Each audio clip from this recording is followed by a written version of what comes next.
So it looks like we've got ourselves a rescue mission. One of our off-grid customers where we did an upgrade about 1.5 years ago for his old off-grid system to a new Victron and Power Plus Energy system. He copped a lightning strike about 6 weeks ago. The system went out, but then sort of came back to life, and he's been going okay since then.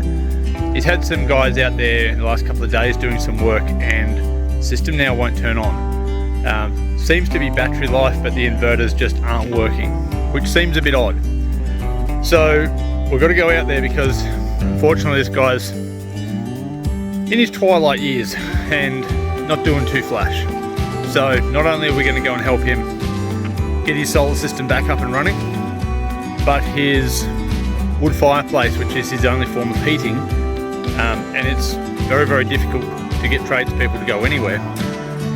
His flue has basically crumbled apart inside his ceiling space and is venting hot fumes, hot smoke into his ceiling space. So we need to go take care of that as well. So here we go. Alright, well, we've picked our gear up. Sun's come out, so it looks like we'll at least have a sunny drive ahead of us.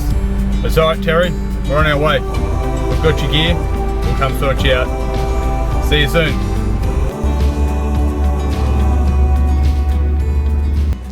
Just stopped for a quick pit stop.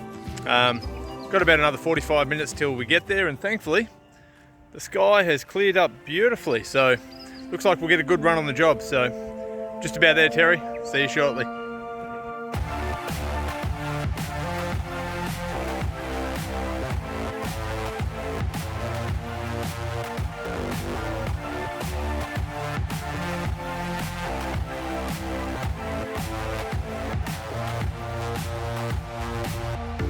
Okay, so we still have power on here. Our inverter light's still on, but we keep having the issue with the main RCD on the system tripping. Turn that on. Come have a look with me. Okay, so here's the hypothesis. Because this is a giveaway that we've got an older wiring system in the house, and that's fine. Everything's still working fine, and there are a set of RCBO earth leakage safety switches in the internal switchboard. Now the inverter has its own RCD, which is the earth leakage protection, running out there. What this does is allow each sub-circuit to have 30 milliamps of fault current, and it will, until it exceeds 30 milliamps, none of these will trip. But if we have 10 milliamps, 10 milliamps, and 10 milliamps, then these are perfectly fine. However, the RCD on the inverter sees the combined total of this whole switchboard because it's acting as a main switch. So the combined little bits of, breakdown over the years, the little bits of errors in the cabling, is all going to combine and run back through the one RCD, which is causing that main RCD to trip. These ones won't trip. So what we're going to do to fix that, because all we've got is one piece of cable from the inverter into this switchboard, and then all of our sub-circuits are protected. So what we're going to do is we're going to change the RCD out the front to just be a circuit breaker to provide this main switch with power, and we're going to let these RCBOs do the work of actually the earth leakage protection, and I think we'll have all of our faults cleared.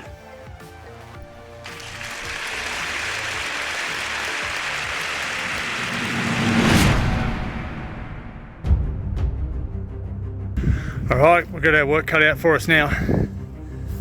As I said, we've got a Flue Kit here that we need to install because the old flue is broken and it's punching all the smoke out of the fire into the ceiling space.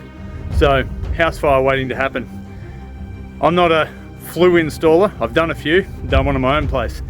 So, not too big of a deal, but given where we are, very, very hard to get anybody to come out and do work out here because it's a long way from anywhere. Especially with the tradie shortage at the moment, near impossible. So we're going to do it. So we've got our Flue Kit here. It's stuck into unboxing this in a second. All our sections in there. And then we're going to jump up on the roof up here. Get into that in a second. We need to beat that. Doesn't look so bad on the camera, but it's fairly black out there, so try and get this done before the weather comes in.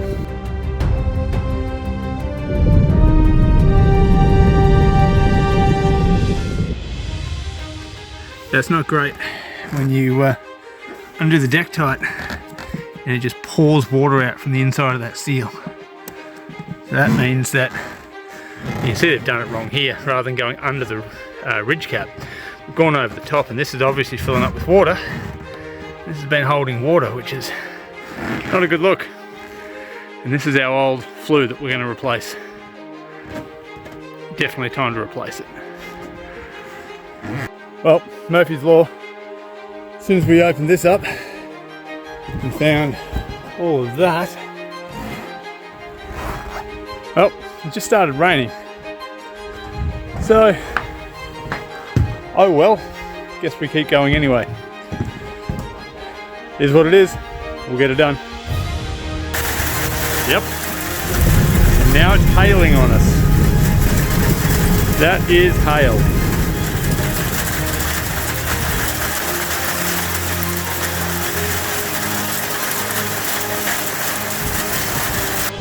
Well, we got there in the end. Where is it? There. Got the flue in. It's a bit windy up here. We've just had that go over. That was the rain and hail, but we made it. We've got it in, we're weather sealed, everything's connected. Now it's time to go make sure the fire lights, power's back on, so we're just about done. There we go. We have fire. Thankfully though, it's contained within the new flue. And it's working a treat.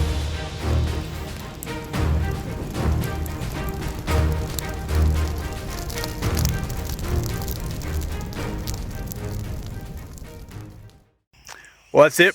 We're wrapped up for the day. I think the best part of the job today was the 3 hours of conversation and storytelling over a cup of tea, sitting down in front of the fire that's now working and not going to burn his house down, with the lights on because we've got the power fixed. And it's just great being able to actually spend a bit of time sharing some stories. So, really, really worthwhile day. I love this sort of stuff, being able to come out and get people back up and running and make their lives just a bit better than what they were when we got here. So, till we see you on the next one, have a good one.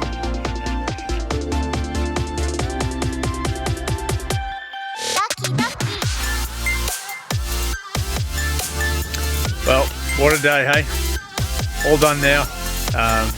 So glad we were able to get there and sort Terry's place out, fix his problems, get him a nice warm house to be in this evening, with the lights on.